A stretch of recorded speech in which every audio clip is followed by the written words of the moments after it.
Hello everyone, welcome back to my another blog. So তোমরা সবাই কেমন আছো? আশা করি ভালো আছো। আমি অনেক ভালো আছি, আমরাও অনেক ভালো আছি। দিনটা ছিল আমার বরের জন্মদিন। হ্যাঁ, এটা হচ্ছে গতকালের একটা ছোট্ট ব্লগ। ভাবলাম যে তোমাদের সাথেও শেয়ার করে নিই। দিনটা যেহেতু খুবই স্পেশাল ছিল আমার কাছে, তো তাই ভাবলাম যে বরের জন্য যা কিছু করছি, যেটুকু করছি, একটু স্পেশাল করার চেষ্টা করছি, সেটাও তোমাদের সাথেও শেয়ার করে নিই। এবং তোমরা আমার রান্নার ব্লগ দেখতে পছন্দ করো, তাই ভাবলাম যে তোমাদের সাথে শেয়ার করা যেতেই পারে। কি ঠিক বললাম তো?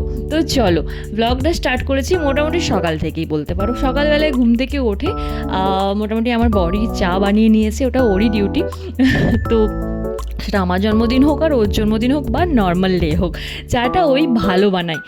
সো চা খেয়ে এবার ব্রেকফাস্ট ভাবলাম খুব বেশি হেভি করব না, তাই ছাতুর শরবত গুলে এবং ফাটাফাট করে খেয়ে নিলাম। তারপর প্রিপারেশন স্টার্ট করে ফেলেছি। দেখতেই পাচ্ছ, বিরিয়ানি করতে একটু বেশি টাইম লাগে, কারণ বাড়িতে বিরিয়ানি বানালে যেমন খেতে টেস্টি হয়, তেমনই কিন্তু টাইমটাও একটু লাগে, একটু ধৈর্য ধরে করতে হয়, তাই না? এবং আমার তো বিরিয়ানি করে করে এমন হয়ে গেছে যে এখন আর কোনো হেডেক মনে হয় না। প্রথম প্রথম খুব হেডেক মনে হতো যে বিরিয়ানি করবো, তার থেকে বেটার এক প্লেট বিরিয়ানি কিনে খেয়ে নিই। না, বাট বাড়ির বিরিয়ানির টেস্ট টোটালি আলাদা, আর বাইরের বিরিয়ানি ছেড়েই দাও। তো এটাই হচ্ছে ব্যাপার। সেই জন্য ভাবলাম যে চলো বাড়িতেই বানানো যাক।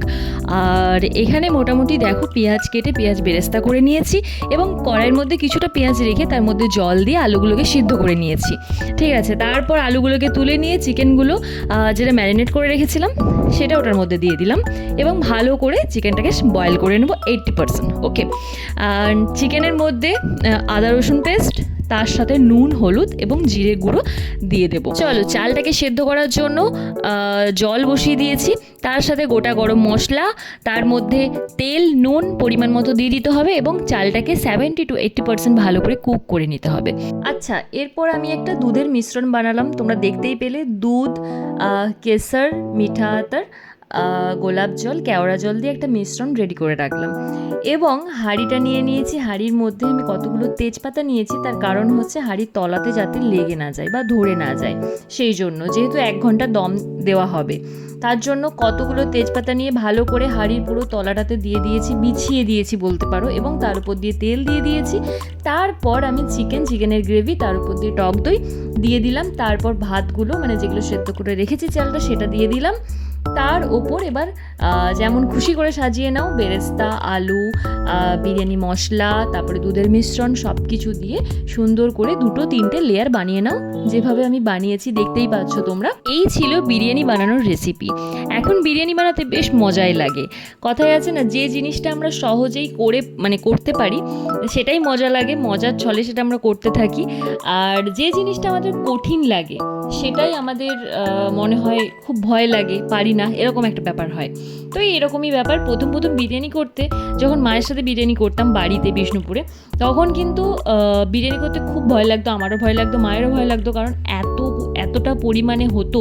এখানে যেরকম দুজনের জন্য করছি, আর বাড়িতে হতো মোটামুটি 10 থেকে 12 জনের মতো, মানে আমাদের ফ্যামিলি মেম্বার সবার জন্য বিরিয়ানি বানানো হতো। তখন কিন্তু ভয় লাগতো যে এতটা জিনিস নষ্ট হয়ে যাবে। তারপর বানাতে কিন্তু মা আর মেয়ে দুজনেই এক্সপার্ট হয়ে গেছি এখন। সো এই ছিল ব্যাপার। তোমরা দেখতেই পেলে সুন্দর করে লেয়ারগুলো কিন্তু সাজানো হয়ে গেছে। তারপর দমে বসিয়ে দিয়েছি এবং ডিরেক্ট হিটে কিন্তু আমি দেব না, প্রথমে একটা তাওয়া রেখে তাওয়ার ওপরে কিন্তু হাঁড়িটাকে বসাবো এবং এটা 40 থেকে 60 মিনিট মোটামুটি দমে বসানো থাকবে। তারপর 15 to 20 মিনিটস রেস্টে থাকবে অ্যান্ড তারপরে ফাইনালি রেডি হয়ে যাবে বিরিয়ানি খাওয়ার জন্য, তাই তো? তো যাই হোক, বিরিয়ানি তো একদিকে দমে বসিয়ে দিয়েছি, আর এক সাইডে ভাবলাম যে চলো ঝটপট করে পায়েসটা বানিয়ে নেওয়া যাক। জন্মদিন বলে কথা, পায়েস তো বানাতেই হবে। আচ্ছা, তোমাদের সাথে একটা ভালো লাগার অনুভূতি শেয়ার করি। যখনই কোনো পুরনো স্মৃতি বা মেমোরি আমাদের মনে পড়ে, তখনই না ভেতর থেকে একটা আলাদা রকম ভালো লাগা আমরা ফিল করতে পারি, তাই না? সাথে সাথে একটা সেই ভালো লাগা একটা ক্রিয়েট হয়। তো সেরকমই একটা ব্যাপার। যখন আমি বর্ধমানে থাকতাম, মাস্টার ডিগ্রির জন্য 2 বছর ছিলাম ওখানে। তো ওখানে আমি যে রুমটায় থাকতাম ওখানে একটা মিনি কিচেন ছিল, ঠিক আছে। ওখানে ফার্স্ট আমি পায়েস বানাই, তার আগে কোনোদিনও পায়েস বানানোর চেষ্টাও করিনি। সেই দিনেও ছিল আমার বরের জন্মদিন, মানে সেই সবে সবে তখন আমরা রিলেশনে, এবং বর্ধমানেও মাঝে মধ্যে যেত আমার সাথে দেখা করতে। তো জন্মদিনের দিন গিয়েছিল এবং আমার 2 বন্ধু মিলে আর আমি 3 জন মিলে ওর বার্থডেটা সেলিব্রেট করেছিলাম একটা পার্কে।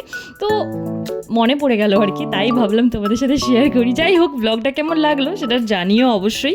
টাটা।